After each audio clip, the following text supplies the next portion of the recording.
and welcome to Morning Matcha. Today I'm here with Cora Hiltz, who's the co-founder and CEO of Reve En Vert. Hi. Hi. Thanks for inviting me into your beautiful home. I'm so glad you're in London and we can do this. I know, we planned this so long ago. Yeah. And I'm really happy to still be here because I was planning on being in New York for several months and then coming to London for a little, and that didn't end up working out. So I'm happy that I'm still in London. Perfect. To meet you. Perfect. So tell me about Reve En Vert and when you started it and what it is. So Reve En Vert is about 5 years old, but I would say its latest iteration is nearly 2.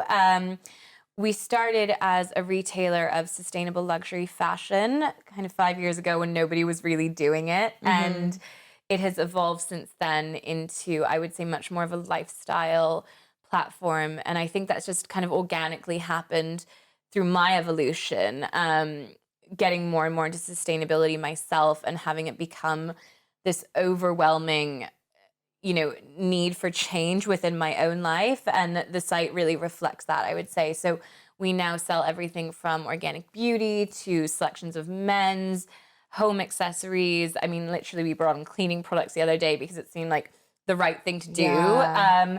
So there's kind of this really natural story of how the site is evolving, and ideally I'm taking it into a retail platform that will sell anything that you need for a sustainable lifestyle that's been really curated to be as beautiful as it is ethical.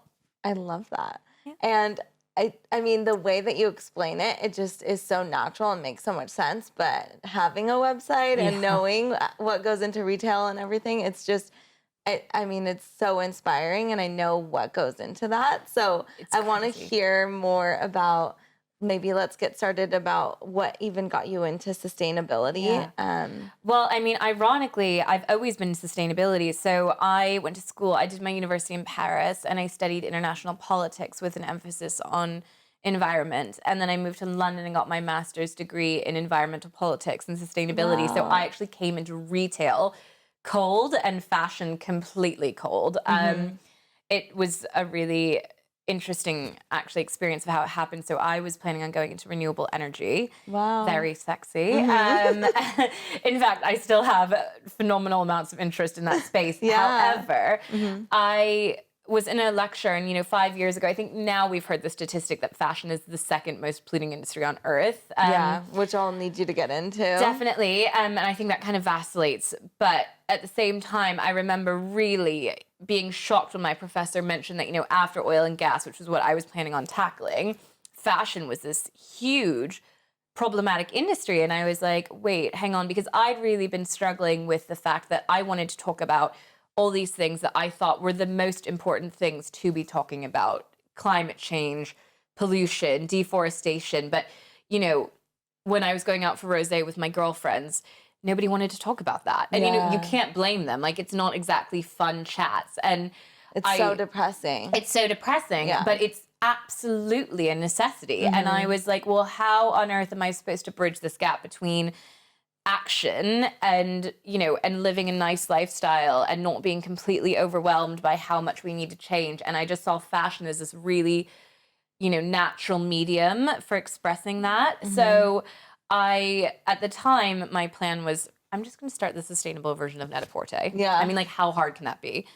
Thank God I was so naive. Exactly. 'Cause I don't know if I actually would have done it. 5 years in with all of the craziness. Yeah, but definitely. But ignorance is bliss, and I was 25, and it seemed like a fantastic idea at the time. So I borrowed like $500 from my parents, and bought the website and started talking to designers, and kind of irked along for 6 months, and then I met my co-founder Natasha. Or I didn't meet her. We were actually having dinner. We'd been friends for ages, and she was like, I'm that customer looking for what Reve En Vert will offer, which is, luxury fashion, but with zero environmental impact, or as little environmental impact as possible. Obviously, zero is kind of impossible unless we're shopping vintage.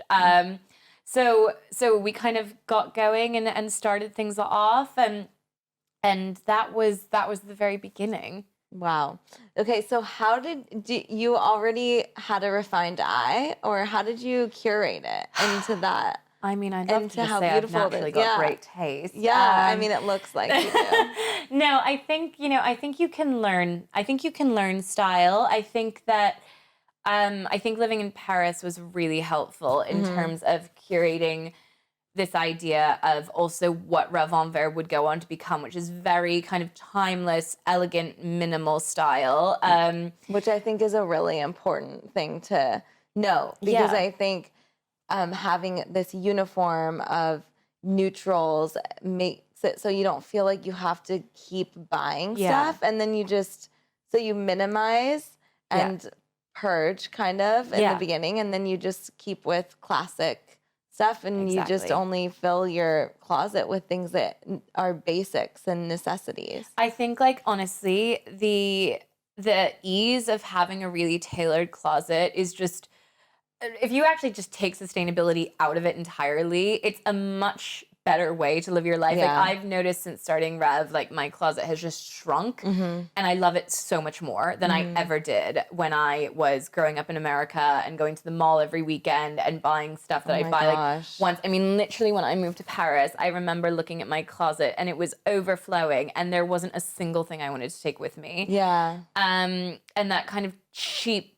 disposal and acquisition of clothing is such a huge problem. So we've actually gone away from even buying trends onto Reve En Vert, and we don't really even buy seasonally. Most of what we invest in are core collections, classic styles. Like, if neon yellow is in vogue this season, we won't really buy it. Yeah, no. And not because I'm not a fan of bright colors or anything. It's just really like, how often are you genuinely going to wear that? So we really like the idea of, like 80% kind of classic minimal with maybe 20% flair. You should want to love your clothes and find things that excite you. But I think for the most part, on a day-to-day, particularly because we're based in London, you're kind of reaching for, like Your a black coat, top. Yeah, yeah, and exactly. yeah. Exactly. And like, how much do we really need? Not much at all. And so I'm curious, at the time when you started, Yeah. had you already gone through this in your own closet, like when your professor had said that, or did it kind of happen simultaneously? I would say I'd made a start, and then I started realizing that I wanted to shop this way, and I was looking for sustainable designers. And at the time, I was doing a ton of research, and they were all over the place. It was like LA to Tokyo to France. And I was thinking, why isn't there just one place where I can shop all this and know that it's been vetted and know that, I can just go on there and grab what I need. And I just realized that actually maybe that was the business opportunity that had been waiting all along for me to discover it. Yeah. It seemed really fortuitous that that comment was made by my professor at a time that I was questioning how I talked about sustainability in a mass way. And also, it's nice working in a space that's beautiful. Like, I think fashion has lost so much of its beauty. And it's nice to take it back to the basics, because I think it is at its core something that's really creative and meant to inspire people. But I just think it's lost that as we've gone into this idea of, mass consumption and fast fashion and super quick trends, like, that's so crazy. yeah. Like, what would it, like, Yves Saint Laurent think if he could see what we were doing today? Or, or Coco Chanel, those people that really, like, when we think of fashion, that's who we think of, like, and I think they would be appalled. What is that? Why is that movement a thing? I mean, I know in the US, as you and I both know, it's like Forever 21 and this sense of just consuming and like throwing away, constantly consuming more and more. Is that seen here as well? Oh my It's God. all over. Yeah. I think it's a worldwide epidemic, which is so terrifying. And also, as countries are developing, they're emulating us. So never before has it been more important that us in developed countries are setting a good example. And it seems like we are going at exactly the opposite. And, I read a statistic the other day that if everyone on Earth lived the way we do in America, we would need 5 extra planets to support us. And as these countries are coming up, like, this is going to be a huge issue. We're running out of resource to support our population. And it becomes so much deeper than a question of just fashion. Like, it becomes a question of what are we going to tell our children, you know, when they literally don't have arable land because we had to grow hundreds of thousands of barrels of cotton? You know, it's just, it's a much deeper question than just like, I might buy this top and wear it twice. I know. You know, but I think what's terrifying is how few young people know the impact of that. And I don't know if that's whose Education. responsibility that Yeah. is. You know, is it schools? Is it parents? Is it government? Like, it's obviously everybody's. But we talk a lot about how business has such a huge responsibility to change. So that's where we find our bit. Is to just create something that's beautiful and cool, and hopefully people will get on board with that way, because I do think when you like really preach and you're really negative and you're really strong-handed, people no just one wants part shut of that. down. Yeah, I know, and that's the challenge. And obviously, you've done a really good job of doing what you love and inspiring others in a more and just in a more beautiful way that's not making them feel like crap about themselves. It's hard though, because I feel like, and I think, you know, it's perfect timing to have this conversation. Like, yesterday was Earth Day. Today's the start of like Fashion Revolution Week. It's you know, it seems like, and when I learn about this stuff, because I'm still learning even, and it's just like, oh my God, we don't have that much time.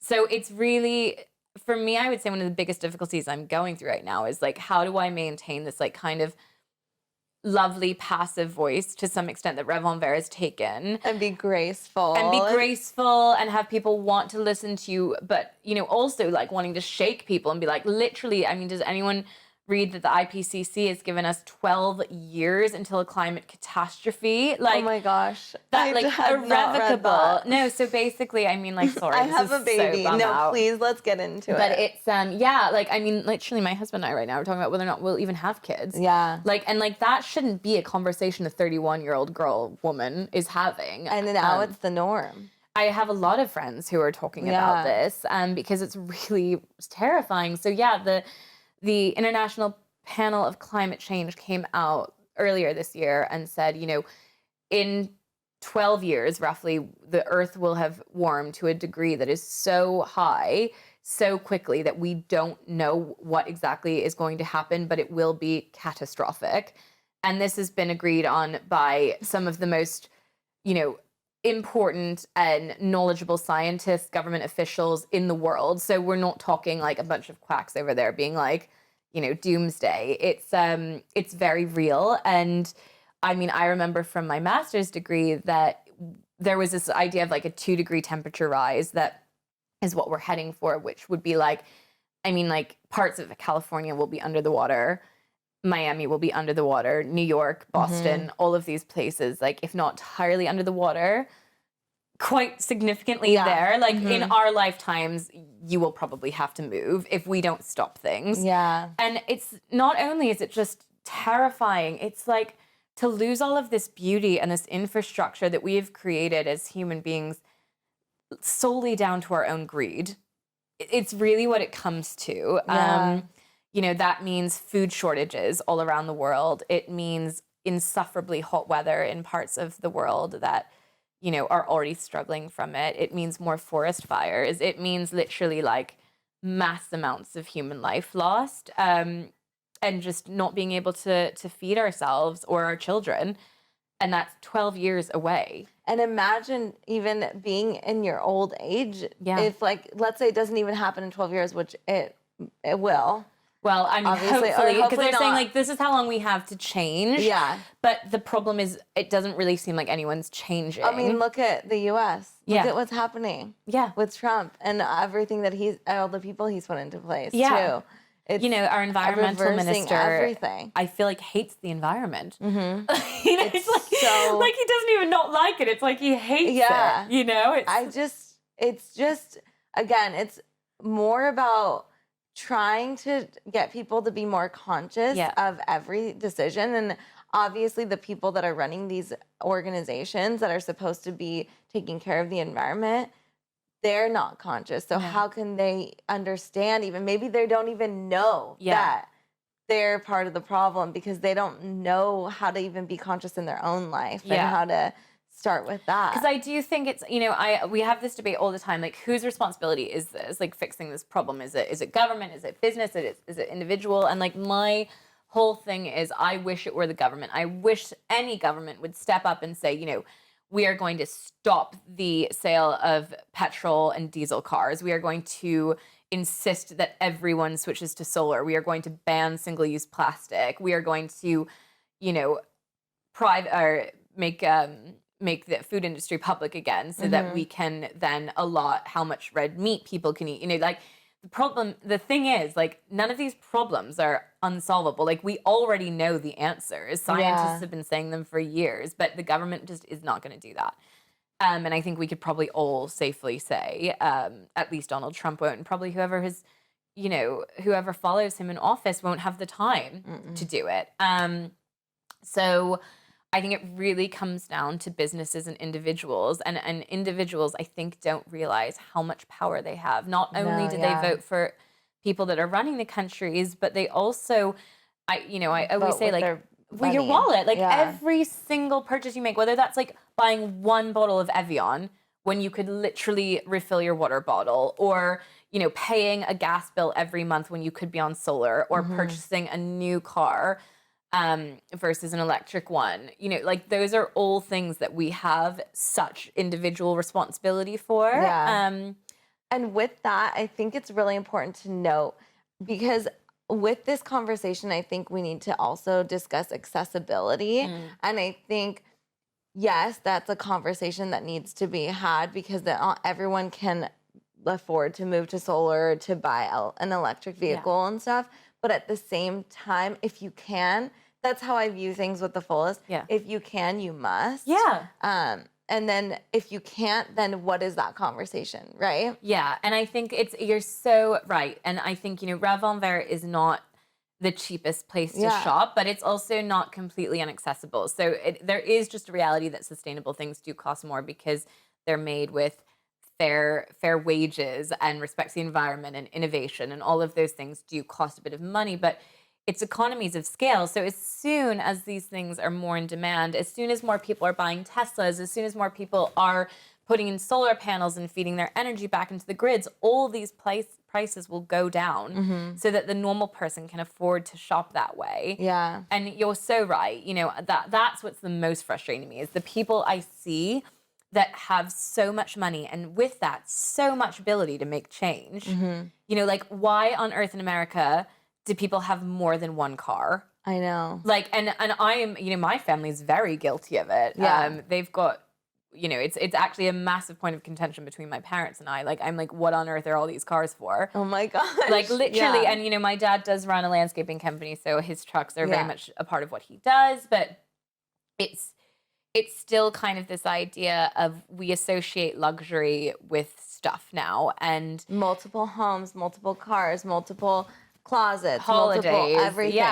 And I think, you know, Stella McCartney just said something that was so right on to me. Like, she was giving a speech at the Business of Fashion Voices, and she ended it saying, you know, luxury now is not a car or a handbag. It's clean air and clean water and food for our children and fair treatment of animals. Like, that is what luxury should be to all of us. Like, we're running out of this. I just got the chills. You know, like, that is so it. important. Like, it's like, you know, like, what are we going to tell our kids? Like, oh, I'm really sorry, I had to have like 17 handbags, but I wasn't thinking about your future. You know, or, you know, we had to have it's like, I see these women with massive, massive cars driving around London with one infant in the back. And I'm like, you're killing your own child with this idea that, like, and also, what sort of values are you teaching that child? You know, like, it's sort of like, no, get an electric car. I mean, I live in California. I had a Tesla. I had a really freak accident with my Tesla, so I switched to a gas. I've heard that there's, like, some problems. Which is, again, it's like, I wanted to only have an electric vehicle. I was totally on board. I was, like, set up for my kid to have one. I didn't want any, but I was pregnant, and it accelerated by itself without it being an auto drive. So now I have this gas vehicle, and I'm like, oh my gosh, what, like, now what, right? I really want to be sustainable. I really want to try and not buy. My New Year's resolution this year was not buying more things. And but I moved offices so that I can walk to my office for the fullest. So trying to minimize. I mean, that's something that, yes, I had the luxury of doing, but if I can, then again, I feel that I must. And also traveling, like we travel a lot, but we're really trying to figure out that's really bad. Yeah. I mean, traveling on an airplane, It's really bad. it's like, so bad. have you seen this Greta Thunberg girl? She's a 16-year-old climate activist, and she is doing so much. But it's insane. She's created this movement. She's got like 1.5 million followers now, and she basically has been going around and protesting governments, being like, "You're killing us. Like, Wow, I you're love killing my generation." And is she part of the generation that, well, because they're like suing the government, yeah, right? yeah. So she's not American. I think she's Swedish. But from a Scandi country that gets it, basically. Exactly, yeah. But I think that she is someone that I look at, and she's like, I've been asked to go speak all over the world, and I don't go because I cannot fly that much. I go places I can take trains. Wow. I love that. I know, but then it's like, for me, my parents live in Maine. I live in London. Like, what are, I cannot take, and like, is a ship even a better option? Like, yeah. What is the gas on a huge steamliner look like? So it is very difficult. But I think trying to minimize it, trying to like find ways to be a bit more local, it's once you go down this rabbit hole, it's kind of terrifying because you're like, how do I maintain this lifestyle? I know. But, I think it's good, like, just starting to say no to things. Like, that is something I think that our generation too, like, I know I'm so bad at it. Like, I never say no. Yeah.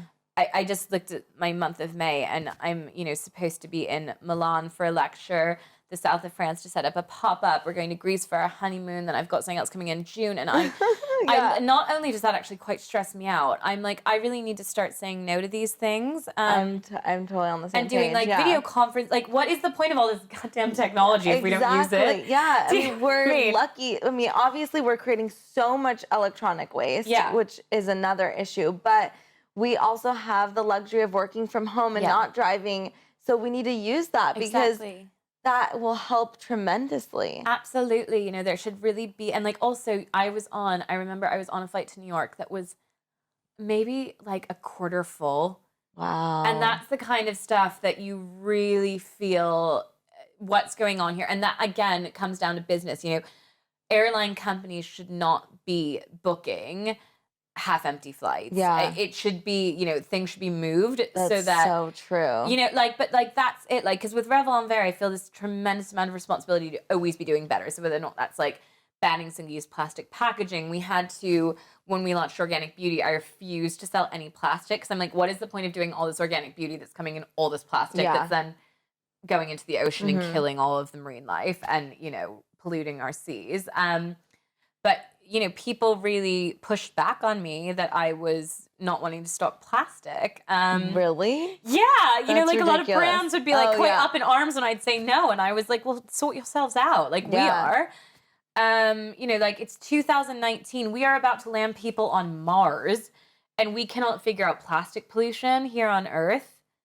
Like, it's not that we can't figure it out either. You know what I mean? It's like because the solutions are there. They're there. It's just that, again, it's like the pharmaceutical industry, right? Yeah. And it's like these businesses are so big that if they implode, like what's going to happen, right? Yeah.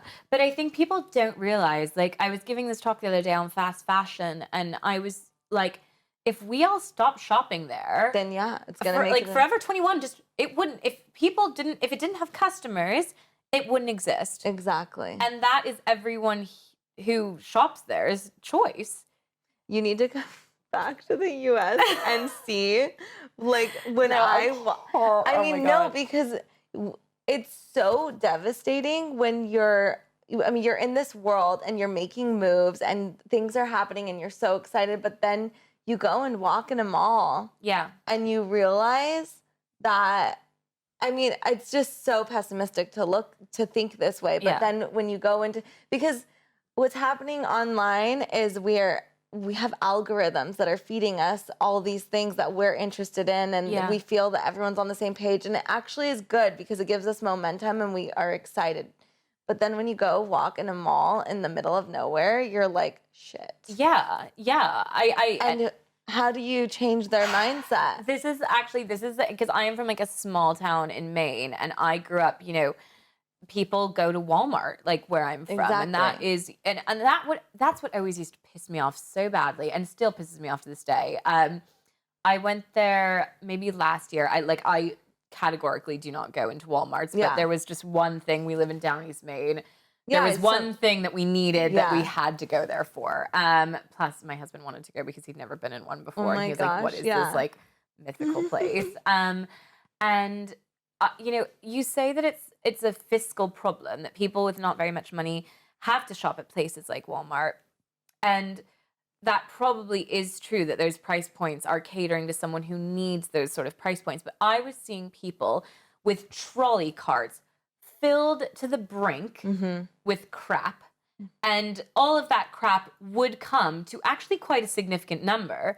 You know, I'm assuming I must have seen carts there that would be going for about $100 to $200. So Yeah. it's not like people weren't shopping and spending money. They were expecting to get A lot so value. much for it. Yeah. You know, and it's the same Oh with my gosh, you're so sorry. I need Yeah. to interrupt because I No. think that's such an important point to make because I think if you're really struggling, Yeah.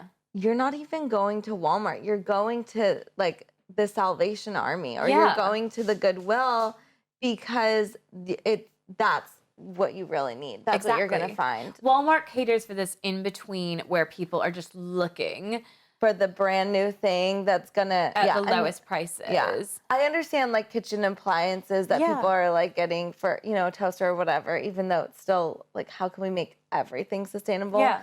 But people, I think majority of people are looking to fill a void. Yeah.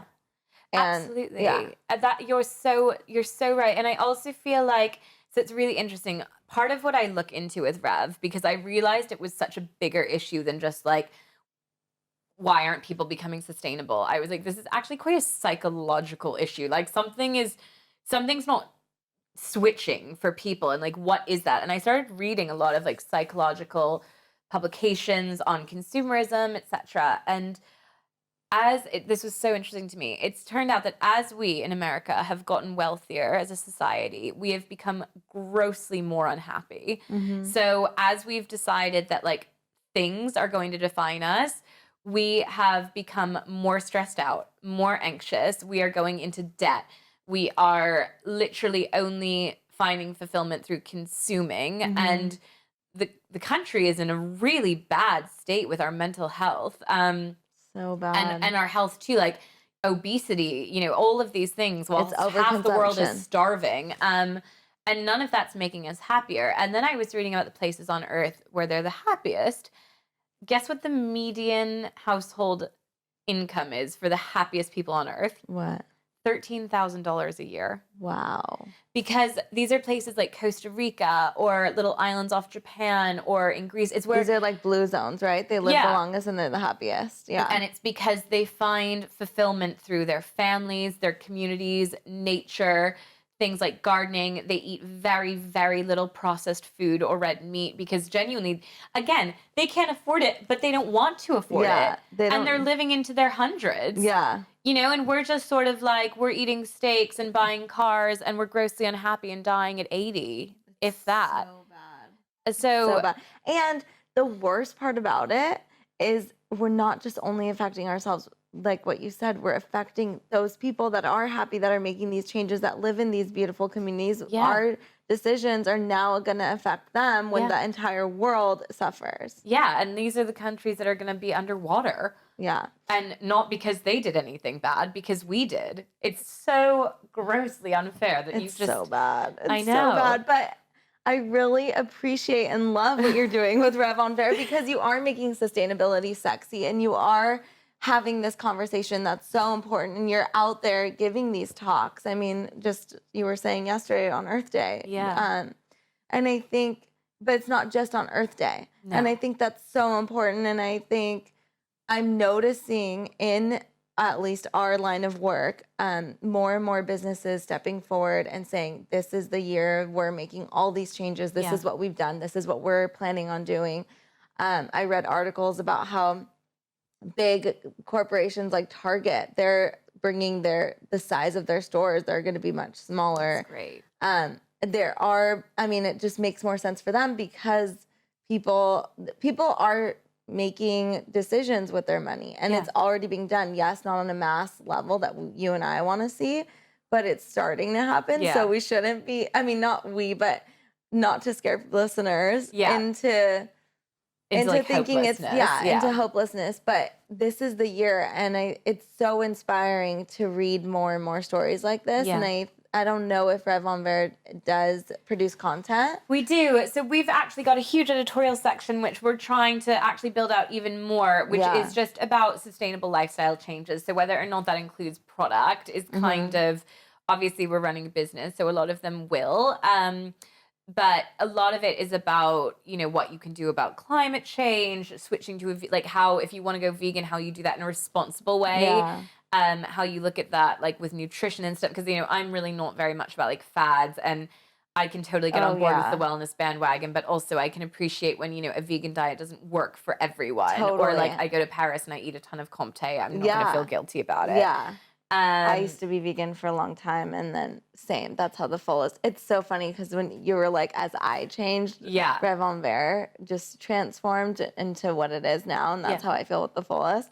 But it really goes down to being more plant-based, but not feeling guilty when you do consume here and there. Oh my God! If everyone ate, you know, 80% vegan, we wouldn't have to all be vegan. You know what I mean? It's like, and I think it's just these.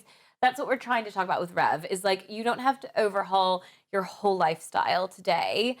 But here's what you can do. And if you want to shop, and we're also saying like, it's not bad to shop. Like, actually consumerism can be used for good. It can help charity. It can create change. It can empower communities that need income. Like, you know, it can be really, really powerful and really positive. So we're just trying to keep that messaging probably really, really optimistic. I think me as an individual, I'm a little bit less so, but probably a bit more provocative. But I think that, you know, I hope that tone remains very good with Rev, and then me as an individual, like, I can say a little bit more freely how I feel personally. I agree. I'd love to work together on some content, definitely, so we can syndicate it on the fullest. I'd love that. I think just the more we talk about it and the more we spread, and I think, you know, it's so interesting. Like I was telling you before we started, like California, we've had an amazing response from California, and when I think about that, I also feel like it's because you guys have a real appreciation and connection to nature, which I find is missing in places like London. Like a lot of my acquaintances don't put an emphasis on nature, whereas, you know, my friends in California that like go hiking on the weekends or surfing in the morning or look at the beauty of the ocean every day, like you kind of feel that instinctual need to protect it. Whereas if you're in London and you're looking at like gray buildings and, you know, the occasional tree, you don't feel this like, oh my God, this is so important, you know, we've got to save nature. So I'm so into the California mindset. You need to come. Definitely. I'm gonna convince you. I'm pretty much already there. Oh, well, it was so wonderful to meet you and get to know you, and I'm looking forward to just more about Reve En Vert and see how we can work together. Perfect. Well, thank you so much.